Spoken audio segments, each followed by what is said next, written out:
Mission UP board 2026 biology के अंदर 70 out of 70 score करने का आज है हमारी सीरीज का डे 4। और आज हम लोग समझेंगे क्या होता है दोहरा निषेचन, जिसको हम द्वि निषेचन भी कहते हैं। ठीक है ना, तो क्या होता है समझो।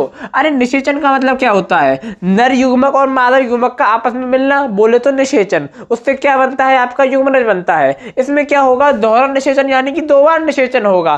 कैसे होगा समझो, बिल्कुल आपको शुरुआत से बताऊंगा। परागण के फलस्वरूप आपका जो परागण होता है, परागण में क्या होता है? अरे जो परागकण होते हैं वो वर्तिकाग्र तक पहुंचते हैं। इस क्रिया को क्या कहते हैं? परागण कहते हैं। परागण दो प्रकार का होता है, स्वपरागण, परपरागण। नेक्स्ट क्लास में देखेंगे अच्छी तरह। ठीक है, तो परागण के फलस्वरूप जो परागकण होते हैं उनका वर्तिकाग्र पर पहुंच जाते हैं। पराग नलिका में जनन कोशिकाएं विभाजित होकर, जो आपकी पराग नलिका होती है उसमें जो जनन कोशिकाएं होती है वो विभाजित होकर दो नर युग्मक बनाती हैं। कितने नर युग्मक? दो नर युग्मक। अब ये दो नर युग्मक हैं तो ये दो मादा अंडाणु से मिलेंगे और वहां पर तीजा बनाएंगे, निषेचन करेंगे। कैसे करेंगे समझो।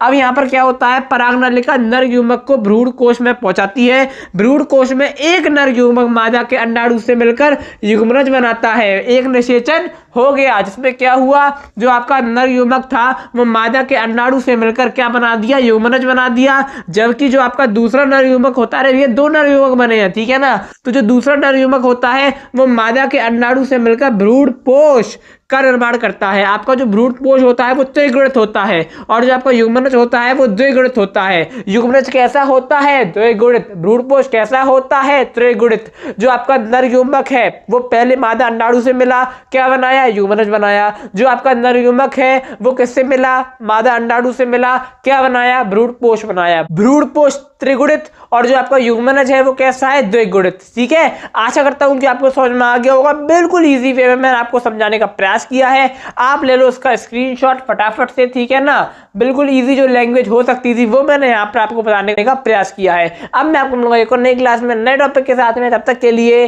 धन्यवाद।